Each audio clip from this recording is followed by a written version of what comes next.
This video is about how breaking the law is sometimes okay. Now, look, that doesn't mean that I'm suggesting you do it, or that all laws are stupid and should be broken, or that if you think you have a good reason, then some laws are okay to break, or anything like that, because that in itself would be illegal. So I'm definitely not saying anything like that. But, just for the sake of creative discourse, just as a thought experiment, imagine that I was saying something like that. Which I'm completely 100% not. First things first, I'm willing to bet that everyone watching this has broken the law at some point.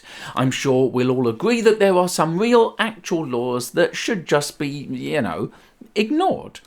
Case in point, since 1839, it's been illegal to be drunk in a pub. A 19th century law prohibits women from eating chocolate on a bus. And who amongst us has not eaten chocolate on a bus after being drunk in a pub?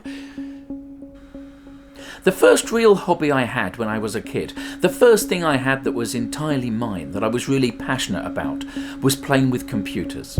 Now, this is back in the very early days of computers, the days of glowy green letters on ink black screens, before mice, before Windows, before, if you can even imagine it, the internet. Back then, the only way to play with a decently powerful computer was to get access to one of the mainframes that lived in universities. But I was just a scruffy working class school kid. I didn't have that access. So I learned how to make the little computer at school call the big computer at the university on the phone and lie to it. I learned how to use my creativity to gain access to a thing I should not have had access to, so that I could learn about it. That was illegal, but it did no harm, and it taught me a valuable lesson about not letting something get in the way of learning, exploration, growth, expression, creativity.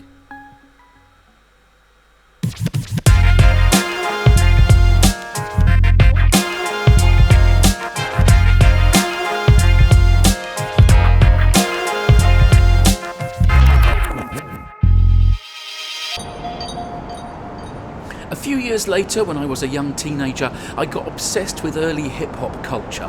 Thanks to the amazing books of Henry Chalfant and Martha Cooper, I got exposed to a whole new artistic movement. I was lost in admiration for these outlaw artists who risked arrest and worse to get their creations on walls and train sides and splash some colour and fun into their world to show it that they existed. These people were some of my heroes and still are. People who grew up in areas left to rot by the politicians who said they'd help. Areas where the people who were supposed to keep them safe just left them to it. And when that happened, when lawlessness was left to thrive in the most poverty-stricken neighborhoods in America, what did some of the kids end up doing? Art. I filled cheap notebooks with outlines of what my pieces would look like if they were ever on a wall, but I didn't ever really feel like an artist because graffiti, it lives on walls, not in notebooks. So, one night I did it. I packed my little army surplus bag with spray cans. I had my outlines folded up in my pocket. I waited until the early hours of the morning and I snuck out to an ugly London train bridge. Here's what I remember. It was cold. My finger froze on the spray can nozzle. I had to breathe on it to straighten it out. It was dark. Even after my eyes had adjusted, it was still so dark, which made painting a hell of a challenge. And it was dead quiet, except for one moment when someone parked their car on the road that edged the bridge. They must have heard the hiss of the can. They stood by their car and stared into the darkness to exactly where I was frozen still. They looked right at me. Then they decided it was nothing and shook their head and left. Still, even now, that was one of the sharpest spikes of endorphins I've ever experienced. It was absolutely thrilling. I finished 2 pieces that night, 20 feet of colours and words and chrome effects and drop shadows and intermediate wild styling, and the next day I walked past it, my little bit of colour glowing in the centre of the dirty grey of the broken down railway bridge. They stayed there for years until they knocked the whole thing down. So, I didn't break the law because I wanted to break the law. I broke the law because I wanted to be an artist, and the kind of art I wanted to do lives on walls. Sometimes art needs to not ask permission. That's always been true. And I'm not saying I was any kind of great artist. I wasn't. But I think I'm just about confident enough to think that my paintings were a little bit more interesting and fun than a filthy grey wall, when most of the other splashes of colour in an urban environment are adverts who paid for permission rather than asking for it.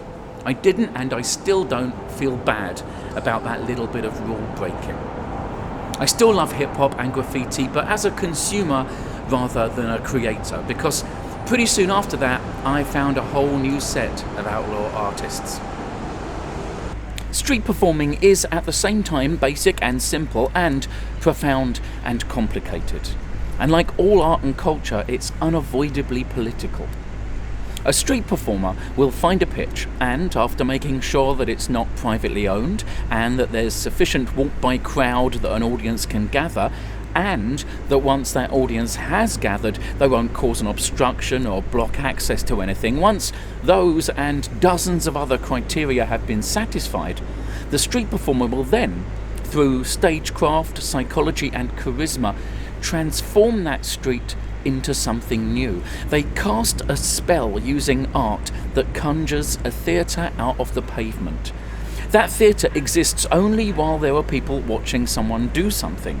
There's laughter, applause, tricks, music, and then the show ends, the busker packs their suitcase, and it's back to being a normal street again. It's as close to real magic as I've ever seen. It comes out of nowhere, unexpected. People who didn't plan on watching a show today find themselves with a whole new set of fun memories. It's not supposed to happen, and it's often illegal. I started out as a street performer in the late 1980s, and although I spent most of my busking career on a licensed legal pitch, that's not the whole story. I've performed on streets all over the world, almost always when I wasn't supposed to.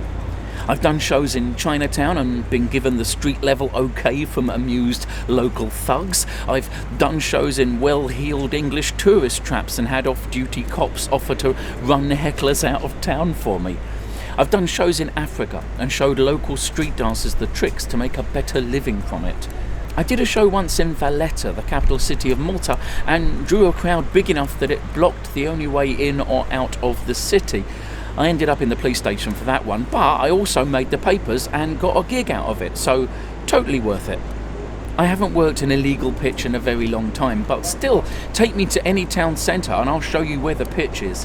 That busker's sixth sense never leaves you. It's impossible to be an exponent of street performing without, by definition, challenging the established ideas of who owns public spaces. So what am I saying here? That breaking the law is okay if you're doing art? Okay, look, let me say this again for purposes of absolute legal clarity. Do not break the law. However, if skateboarders hadn't broken the law in about 1 million different ways, there just wouldn't be skateboarding. Some of the world's greatest photographs were made at times and in places where they shouldn't have been.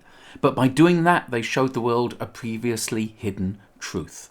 And besides, laws differ depending on where and when you are. Art that breaks the law isn't automatically of worth, obviously, but some art forms only exist in legally grey areas, and some artistic works are there specifically to draw attention to unjust laws by breaking them. Maybe what I'm saying is that if you're making something, then think carefully and feel carefully about what it is you're making and what it means. Sometimes you might just have to get drunk in a pub and eat chocolate on a bus. As always, thanks so much for watching. If you enjoyed that, then make sure to subscribe to this channel, leave a like and a comment and give it a share. All that stuff really helps small creators like me. These videos take a decent amount of time, energy and money to make, and they're made possible by my backers over on Patreon, so a huge thank you to them for that as always. If you'd like to join them and support my work, there's a link under this video. It would be greatly appreciated. Also, under the video are links to all my socials, so don't forget to follow me there and come say hi. Thanks again for watching. I'll see you next time.